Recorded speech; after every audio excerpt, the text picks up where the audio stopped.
Ya, bismillahirrahmanirrahim. Dalam video pembelajaran hari ini, saya akan menyampaikan materi tentang keselamatan kesehatan kerja, yaitu topiknya berkaitan dengan risiko dan hazard dalam penerapan asuhan keperawatan. Mari kenapa kita belajar tentang risiko dan faktor hazard atau faktor bahaya ketika profesi keperawatan melaksanakan pelayanan asuhan keperawatan di pelayanan kesehatan, baik di rumah sakit, di klinik, atau di puskesmas, atau pelayanan yang lainnya. Sebelum saya menyampaikan topik fokus kepada penerapan dalam asuhan keperawatan, mari kita dengarkan bahwa kenapa itu perlu ya kita mempelajari faktor risiko dan faktor bahaya di dalam penerapan asuhan keperawatan. Menurut data BPJS Ketenagakerjaan mencatat bahwa sepanjang dari tahun 2013 yang mengalami kecelakaan kerja di tempat kerja itu kurang lebih 129.000 lebih. Dari jumlah tersebut, sekitar 75% lebih itu adalah laki-laki dan 69,59% di dalam perusahaan ketika mereka bekerja. Secara umum, perusahaan itu bisa pabrik, perusahaan bisa pelayanan masyarakat, misalnya rumah sakit, salah satu contohnya. Jadi ini kasus secara umum. Sedangkan yang di luar perusahaan itu adalah 10,26%. Sisanya adalah kecelakaan lalu lintas para pekerja. Dan sebanyak 34,43% penyebab kecelakaan akibat posisi ketika bekerja itu tidak aman atau tidak ergonomis. Hal ini juga bisa dialami oleh seorang profesi kesehatan atau perawat. Dan sebanyak 32,2% pekerja tidak memakai peralatan safety atau alat pelindung diri. Kalau di tenaga keperawatan, contohnya menggunakan masker, handscoon atau sarung tangan. Itu merupakan peralatan safety. Nah, menurut ILO, Organisasi Buruh Dunia, menyebutkan bahwa setiap 15 detik, jadi setiap 15 detik, seorang pekerja meninggal dunia akibat kecelakaan kerja. Ini bisa di manapun tempat kita bekerja. Risiko, jadi faktor risiko, faktor bahaya yang bisa mengakibatkan kecelakaan kerja setiap 15 detik hampir 160 orang pekerja mengalami sakit akibat kecelakaan. Jadi jelas setiap 15 detik, kalau Anda hitung dalam 1 jam berarti sekitar berapa detik, ya kalikan jumlah orang, jadi sangat tinggi. Jadi ini permasalahannya ada apa? Nah, ini yang perlu kita telusuri, kita simak kenapa ini terjadi. Dari penelitian Novi bahwa di dalam rumah sakit ada aspek kesehatan kerja, ya seperti di poliklinik, di ruang perawatan, lab, ruang ronsen, instalasi gizi, medical record, laundry, bagian housekeeping, farmasi, tempat alat-alat medis, ya, dan lain sebagainya, itu adalah sebagai faktor hajat, faktor bahaya atau faktor risiko kalau kita tidak menerapkan keselamatan atau safety. Penelitian lain, salah satunya di negara berkembang di India, bahwa tahun 2016 melaporkan dalam satu tahun 5,4% perawat di rumah sakit mengalami luka akibat tertusuk jarum suntik, yang mengalami varises karena bekerja lama berdiri dan mobilitas tinggi. Resiko mengalami varises. 56,9% mengalami stres kerja. Ini mungkin diakibatkan adanya tekanan-tekanan ketika kita bekerja, banyak hal, ya. Sebuah penelitian di rumah sakit melaporkan bahwa perawat jatuh atau terpleset karena lantai licin. Itu 5,9%, itu menurut penelitian Ying Chen atau Wailai tahun 2010. Akibat terpapar bahan kimia juga banyak ini, ya. Akibat tertular penyakit infeksi tuberkulosis juga ada juga yang diakibatkan oleh penyakit infeksius. Hal ini tadi dengan beberapa permasalahan tadi yang saya sampaikan, berarti ada apa? Ya, permasalahan yang dialami oleh tenaga kerja, yaitu perawat ketika bekerja ada faktor resiko dan faktor bahaya.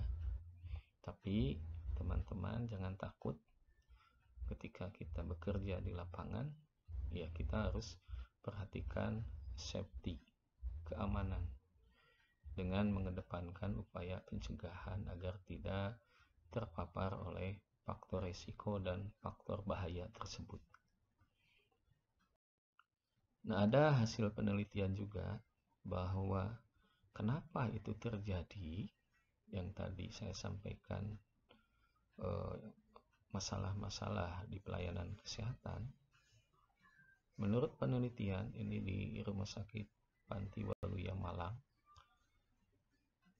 ketika dalam penerapan keselamatan pasien, itu ada 6 sasaran keselamatan pasien. Ternyata ada pengaruhnya. Dari 6 sasaran itu ada jumlah tanggungan, lama bekerja, pengetahuan, motivasi perawat, supervisi, dan manajemen organisasi di pelayanan tersebut.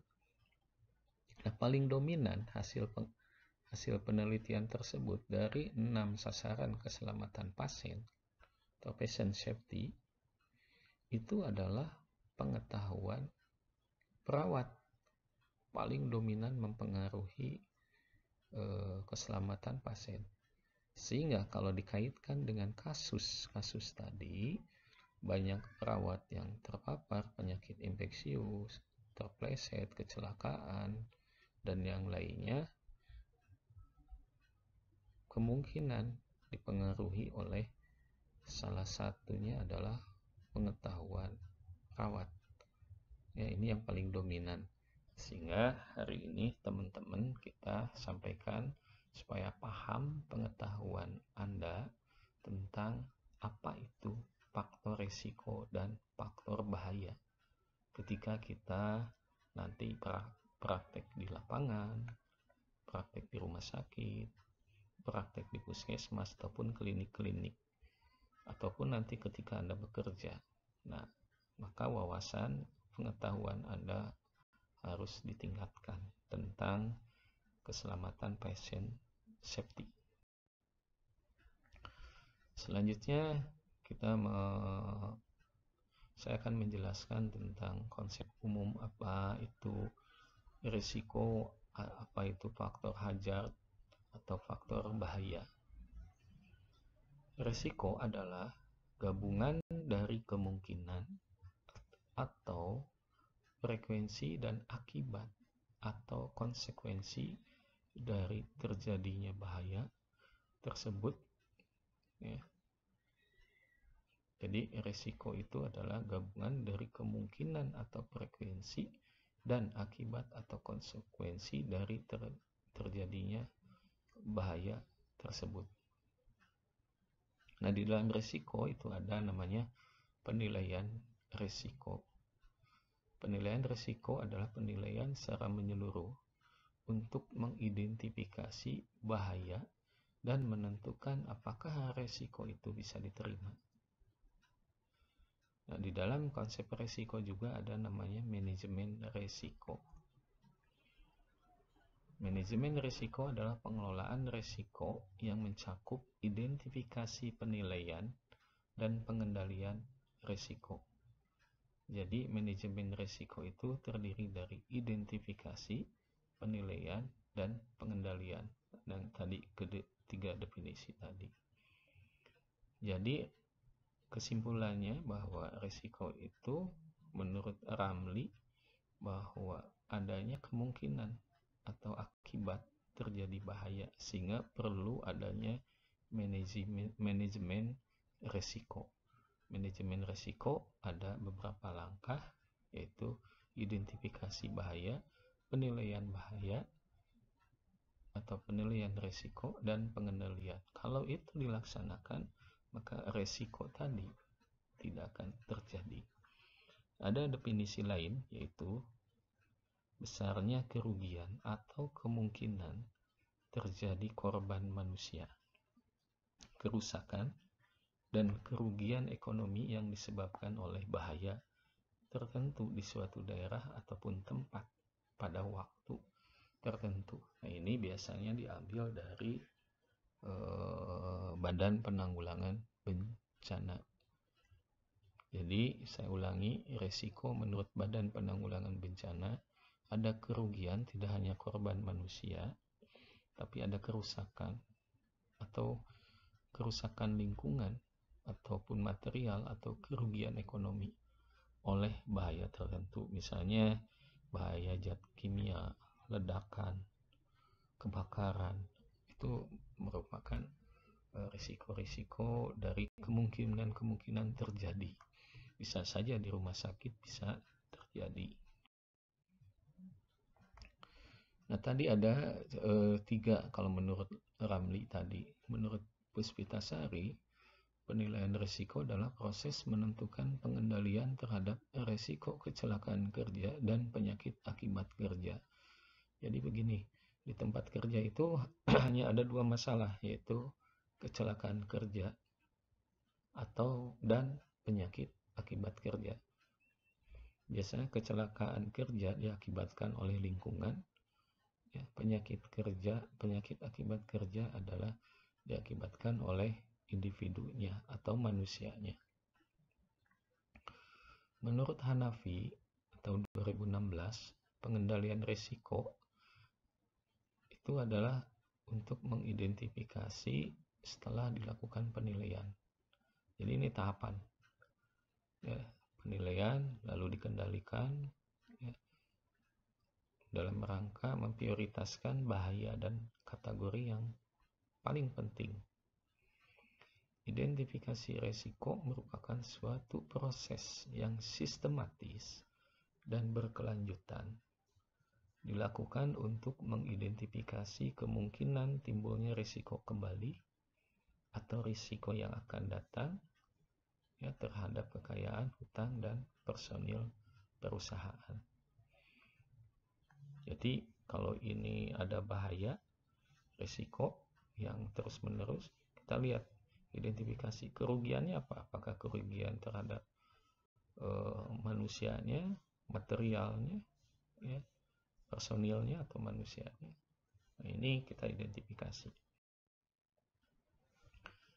Yang selanjutnya adalah hazard atau faktor bahaya, yaitu suatu kondisi secara alamiah maupun karena ulah manusia yang berpotensi menimbulkan kerusakan atau kerugian serta kehilangan jiwa manusia. Jadi kalau yang disebut dengan alamiah itu adalah faktor-faktor bencana alam, ya, banjir dan lain sebagainya. Karena ulah manusia diakibatkan karena keteledoran, ya, ketidakmampuan dan lain sebagainya yang bisa menyebabkan kerusakan ataupun kerugian.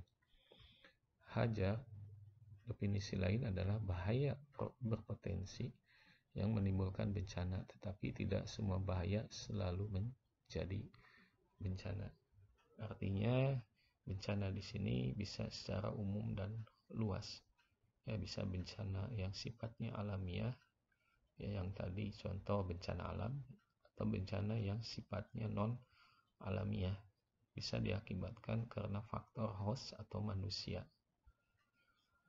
Sumber bahaya atau suatu peristiwa yang hebat atau kemungkinan menimbulkan kerugian ataupun korban manusia. Kerugian ini bisa banyak, kerugian fisik, sarana prasarana, material, kerugian ekonomi, dan lain sebagainya. Klasifikasi menurut Rejo tahun 2015 diklasifikasikan ada dua, adalah bahaya biologis dan bahaya non-biologis. Bahaya biologis didefinisikan untuk dimasukkan luka laserasi atau luka tajam, kontak langsung dengan spesimen yang terkontaminasi bahan biohazard, bioterorisme. Ini biasanya terorisme yang diakibatkan biologi, yang ditularkan melalui darah patogen, penyakit infeksi, penyakit udara, penyakit vektor yang ditanggung, dan kontaminasi silang dari material-material atau bahan-bahan kotor. Jadi ini salah satu bentuk bahaya biologis. Bahaya non-biologis didefinisikan itu termasuk fisik, fisikososial, ergonomis. Fisik adalah berkaitan dengan kondisi fisik, fisikososial berkaitan psikologis dan sosial. Ergonomis adalah kesesuaian manusia dengan tempat kerjanya. Jadi kalau tidak sesuai tempat kerjanya, itu bisa beresiko terhadap manusianya. Bahaya fisik bisa slip, perjalanan, terpeleset, jatuh, luka bakar, fraktur, bisa diakibatkan radiasi, sinar X, kebisingan. Ya, contoh misalnya ketika kita di dalam bekerja mengurangi terjadi kebisingan, ya, di ruang ronsen misalnya terpapar radiasi, itu termasuk bahaya non biologis. Tekanan-tekanan misalnya dari pasien, keluarga pasien, membuat stres ketika kita bekerja, itu termasuk bahaya fisikososial. Ya, penyelewengan, pelecehan seksual oleh pasien terhadap perawat atau perawat terhadap pasien. Ini banyak kasus, yaitu bahaya non biologis. Bahaya ergonomisnya itu kaitan dengan ergonomis adalah kesesuaian manusia dengan alat atau tempat kerja. Nah, ini kalau tidak sesuai bisa menyebabkan nyeri otot, strain atau ketegangan atau terkilir. Identifikasi hazard adalah upaya sistematis untuk mengetahui potensi-potensi bahaya apa yang ada di lingkungan tempat kerja kita. Jadi ketika kita bekerja, ya penting mengidentifikasi tempat atau lingkungan kerja kita. Contoh misalnya, apakah pasien-pasien ini pasien infeksius? Kita identifikasi, oh ini ruangan atau tempat resiko terjadinya transmisi atau penularan penyakit infeksius yang memudahkan terpapar kepada kita. Maka hasil identifikasi tersebut kita harus melakukan upaya prevention, misalnya dengan menggunakan alat pelindung diri agar kita tidak terkena bahaya. Jadi ketika kita mengetahui tadi karakteristik bahaya, ya contoh misalnya ruangan banyak penyakit infeksius, ruangan kotor, lembab, dan lain sebagainya. Ini contoh saja. Sehingga kita ketika Anda akan melakukan praktek nanti di rumah sakit atau pelayanan kesehatan, maka penting identifikasi bahaya apa saja yang bisa beresiko terhadap diri kita ketika kita melakukan asuhan keperawatan. Nah, selanjutnya bagaimana faktor risiko dan faktor bahaya itu dalam penerapan asuhan keperawatan. Ini contoh saja ya, kondisi ruangan atau pasien tergeletak di mana saja. Apalagi ini kalau pasiennya bisa jatuh, resiko celaka, ini menyebabkan bahaya pada pasien karena kekurangan tempat tidur, disimpan, digeletakkan di mana saja. Ini juga kasus yang beberapa tahun yang lalu ini mencuat, terjadi pelecehan oleh perawat terhadap pasien ketika melakukan pengkajian. Jadi ya bisa dari perawat ke pasien atau pasien ke perawat, atau sebaliknya dari perawat atau dari keluarga pasien. Nah, ini menyebabkan resiko ataupun bahaya ya, baik terhadap pasien ataupun kita sendiri sebagai perawat. Nah, di dalam asuhan keperawatan, sifat dari asuhan keperawatan itu ada proses pengkajian, perencanaan, pelaksanaan, dan evaluasi. Kita bahas satu persatu bagaimana risiko dan faktor bahaya itu di dalam pengkajian ataupun asesmen. Risiko dan hajar dalam pengkajian ASKEP itu melekat pada tindakan pelayanan kesehatan. Jadi ada hal-hal yang perlu dapat saja terjadi ketika kita melakukan asesmen atau pengkajian. 1. Kurangnya informasi atau data yang diberikan oleh keluarga pasien atau pasien itu sendiri ya, menyembunyikan informasi ya.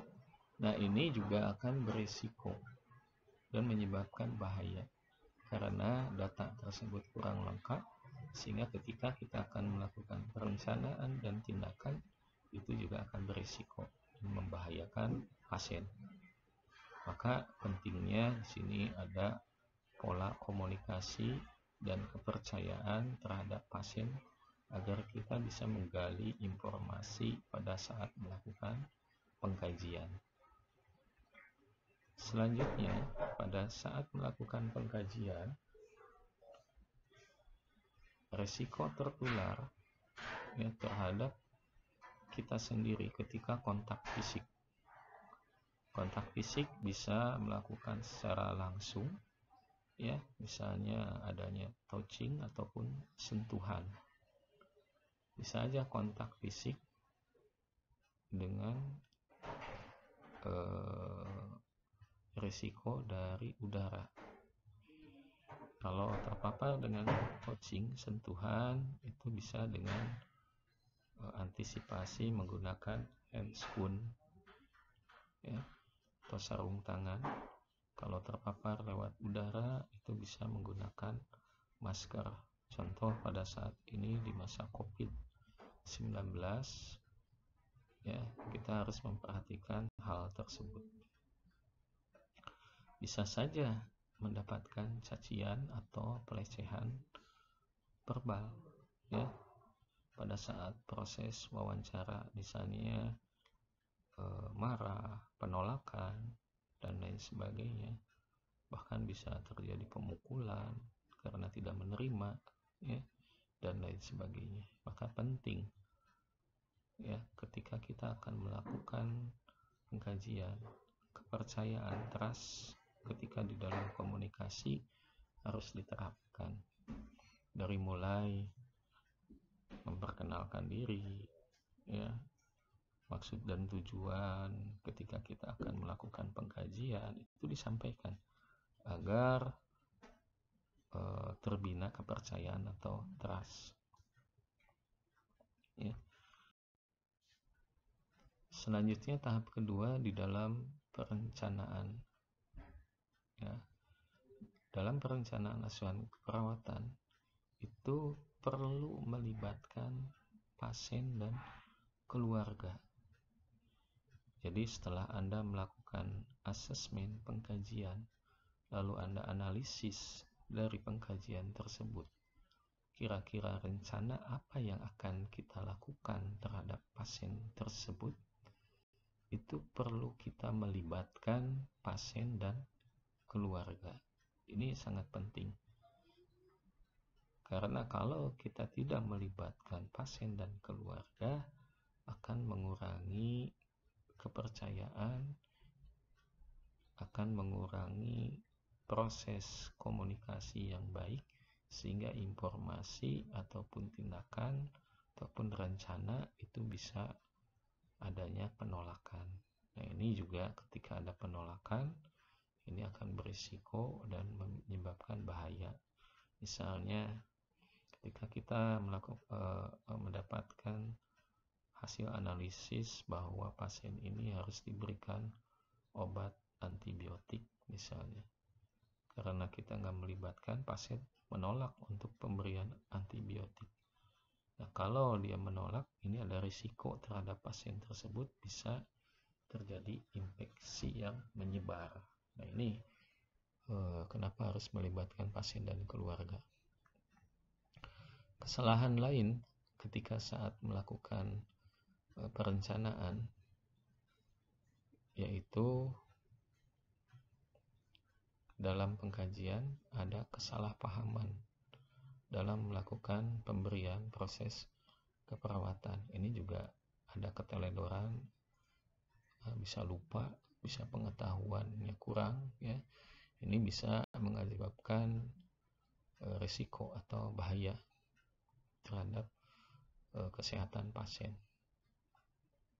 Jadi penting, ya. Perencanaan dasarnya adalah dari hasil pengkajian, maka inti core-nya itu pada waktu pengkajian itu penting.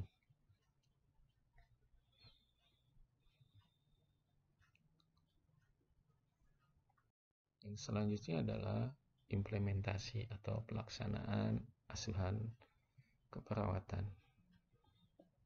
Menurut Putri tahun 2017, pada waktu pelaksanaan atau implementasi itu biasanya ada faktor risiko kesalahan atau faktor bahayanya. Ini merupakan kesalahan yang sangat fatal atau yang sering saat ini disebut malpraktek. Jadi ketika kita melakukan implementasi, ada kesalahan atau tindakan, itu disebut malpraktek. Dan ini bisa dilakukan tindakan termasuk tindakan kriminal, ya, bisa mendapatkan sanksi hukum. Jadi hati-hati ketika kita dalam pelaksanaan. Ketika dalam pelaksanaan, penting Anda menguasai yang namanya standar operasional prosedur atau SOP.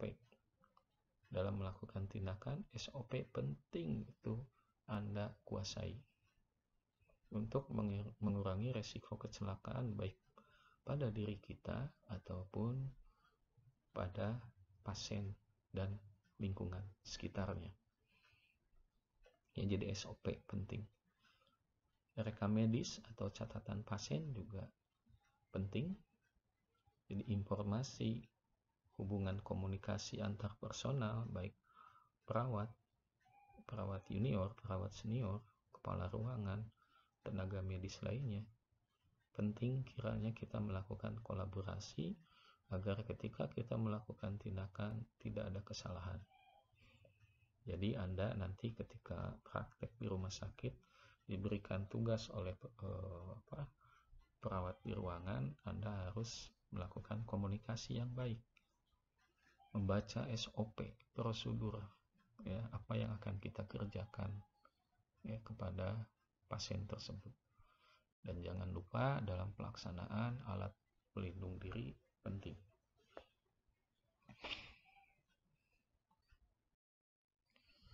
Pada saat evaluasi, kesalahan pada saat evaluasi ya, ini bisa mengakibatkan kesalahan dalam dokumentasi. Jadi evaluasi itu ada dua, ya, evaluasi sumatif, ada evaluasi formatif. Evaluasi yang dilakukan saat itu ketika Anda melakukan pengkajian, setelah melakukan tindakan, hasil dari tindakan tersebut kita bisa evaluasi saat itu. Dan itu harus tercatat dan didokumentasikan dengan baik. Nah, hasil evaluasi saat itu harus sesuai dengan kondisi dan keadaan, juga kebutuhan pasien atau klien tersebut. Ada evaluasi atau catatan perkembangan, evaluasi beberapa waktu kemudian. Itu juga dicatat, misalnya tindakan diberikan pada saat shift pagi, maka shift siang itu harus dievaluasi kembali agar apa? Perubahan dari evaluasi setelah ditindakan atau perkembangan dari tindakan tersebut itu akan menentukan tindakan selanjutnya. Jadi penting ketika melakukan evaluasi. Jadi ketika kesalahan dalam evaluasi ini menjadi sangat fatal atau vital. Artinya nanti kalau tidak tercatat dengan baik setelah kita evaluasi, maka perawat shift siang ketika kita melakukan shift pagi, lalu kita tidak evaluasi tindakan apa yang kita sudah lakukan, maka shift siang itu akan juga beresiko karena tidak tahu apa yang harus ditindaklanjuti. Maka penting pencatatan, pendokumentasian, evaluasi setelah Anda melakukan implementasi atau tindakan terhadap pasien. Nah, upaya apa saja dari tahapan tersebut untuk mencegah risiko dan bahaya? Maka yang paling dikedepankan adalah upaya preventif atau upaya pencegahan dan upaya promotif tanpa mengabaikan upaya kuratif dan rehabilitatif. Upaya apa saja ketika di dalam melakukan pengkajian? Pertama, perawat harus memperkenalkan identitas kepada pasien dan keluarganya. Kenapa ini penting? Maka kornya, ruhnya, inti dari keperawatan itu adalah komunikasi terapeutik. Bagian dari komunikasi terapeutik itu salah satunya adalah memperkenalkan identitas diri kita. Untuk apa? Dalam rangka membina kepercayaan atau trust. Kalau kita sudah percaya dan dipercaya oleh pasien dan keluarga, maka informasi keluhan pasien itu bisa kita peroleh.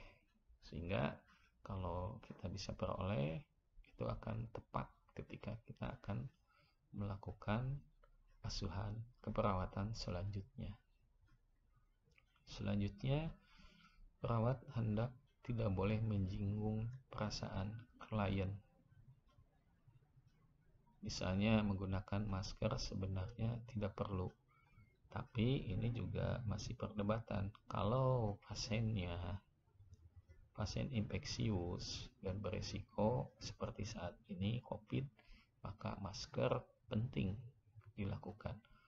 Pertanyaannya seperti apa? Kita sampaikan kepada pasien tersebut kenapa misalnya Anda menggunakan masker ketika melakukan pengkajian. Sampaikan saja maksud dan tujuan agar tidak menyinggung perasaan dari pasien tersebut.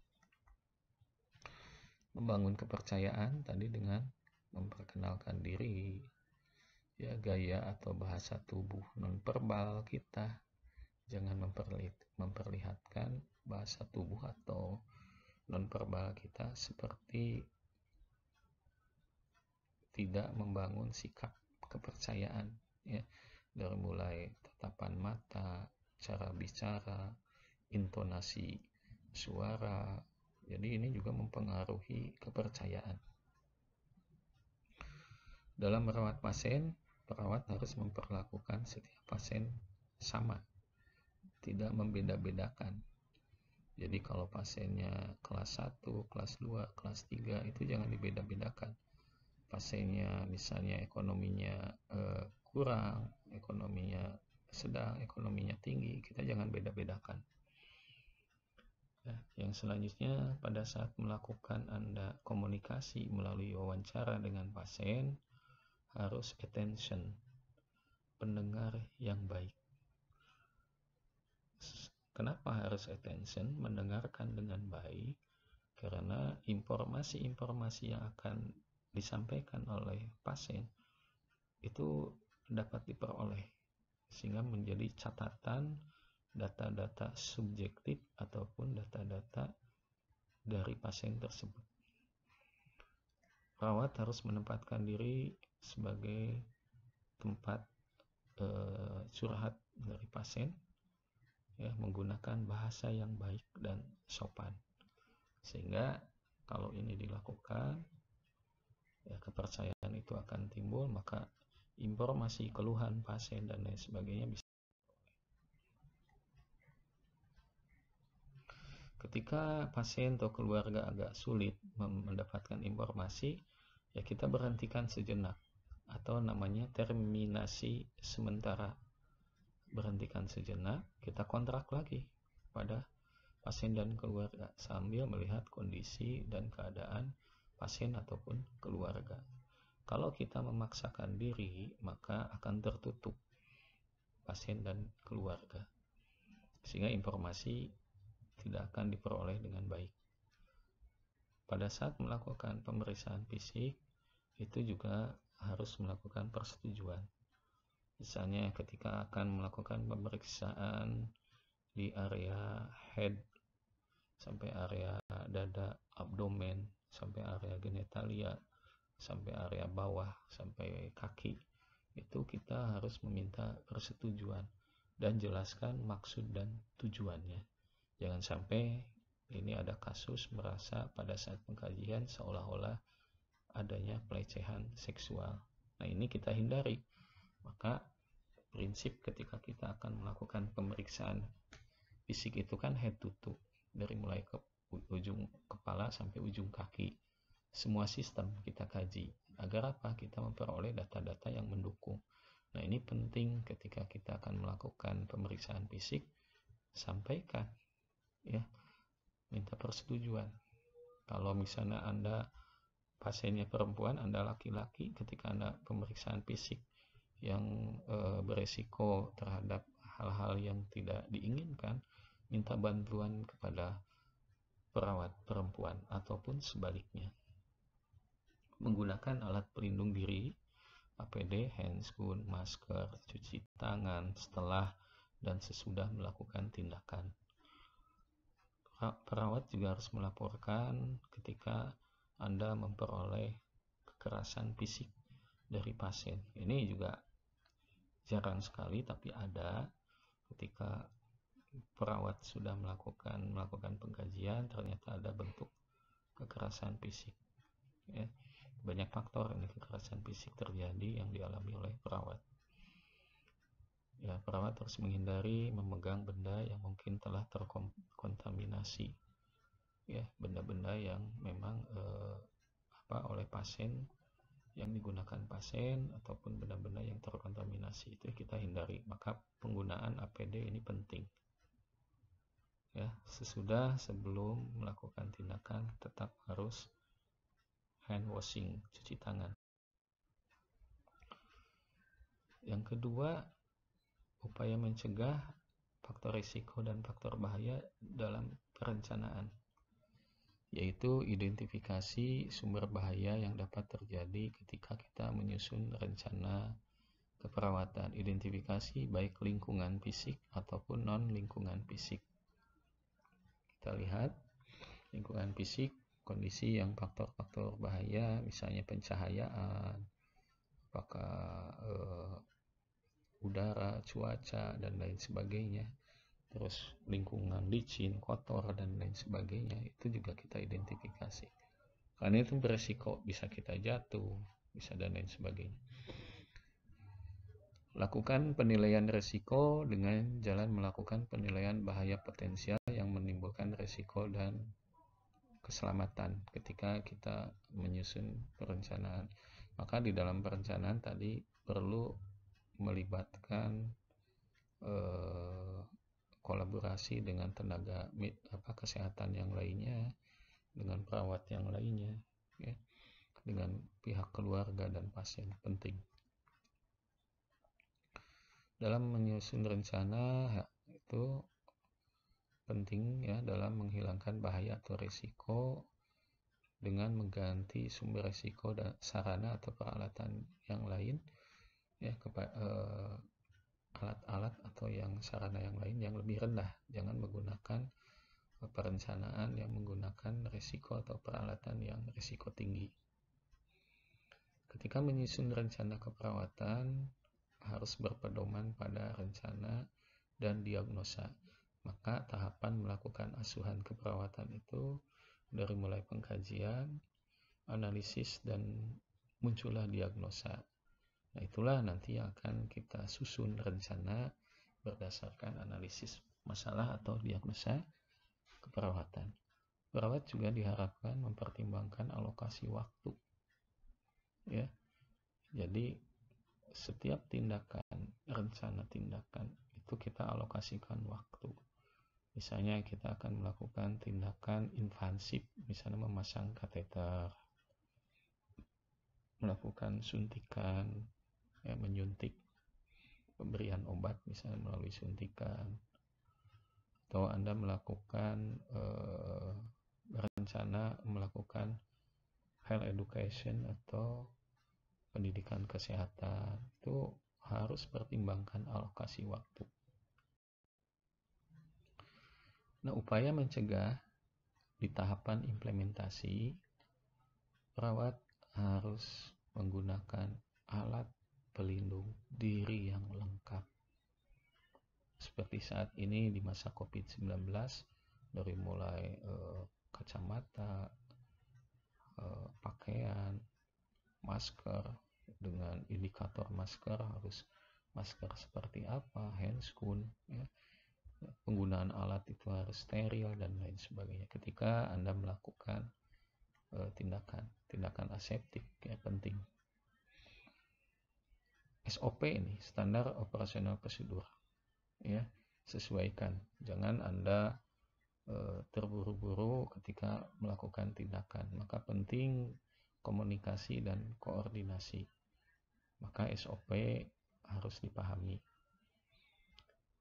Hendak ketika Anda melakukan tindakan invasif, misalnya menyuntik, maka ketika akan menyuntik, tutup jarum suntik dengan benar, ya. Terus hindari kontak langsung ketika ada cairan yang keluar, bisa darah atau cairan lain dari pasien, karena kita menghindari bahwa cairan tersebut pembawa atau transmisi, bisa menularkan penyakit infeksius. Kalau Anda merasa imunitas menurun sebagai perawat, maka Anda perlu komunikasi. Bisa diganti pada waktu tindakannya oleh teman sejawat yang lainnya, ataupun kita gunakan APD dengan baik. Perawat sebaiknya menerapkan PHBS, pola perilaku hidup bersih dan sehat. makanan yang terjaga, lingkungan di tempat bekerja banyak penyakit infeksius, kita hindari hal-hal tersebut gitu ya. Perawat harus menanamkan sifat kehati-hatian, konsentrasi yang tinggi, jangan teledor ya, karena berisiko membahayakan kecelakaan terhadap kita. Ketenangan dalam bekerja ya, ini akan mengurangi resiko terhadap pasien ataupun diri kita sendiri. Perawat dituntut untuk belajar mengoperasikan alat-alat yang ada di ruangan atau yang tersedia. Misalnya alat-alat suction ya. Ketika Anda menyedot lendir dengan menggunakan suction, ini penting. Penggunaannya seperti apa ya, langkah-langkahnya seperti apa, dan banyak alat-alat medis yang lainnya. Upaya mencegah pada saat evaluasi. Ketika setelah melakukan tindakan keperawatan, sangat penting perawat melakukan evaluasi. Tadi saya jelaskan awal, ada evaluasi saat itu atau evaluasi sumatif, ada evaluasi formatif. Evaluasi saat itu ketika kita setelah melakukan tindakan, maka kita harus gali, kita identifikasi setelah tindakan hal apa saja yang secara langsung kita peroleh data.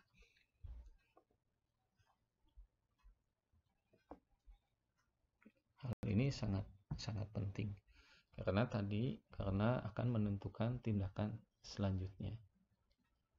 Kalau pada saat kita tidak melakukan evaluasi, maka tindakan selanjutnya juga akan tidak sesuai dan tidak tercatat dengan baik.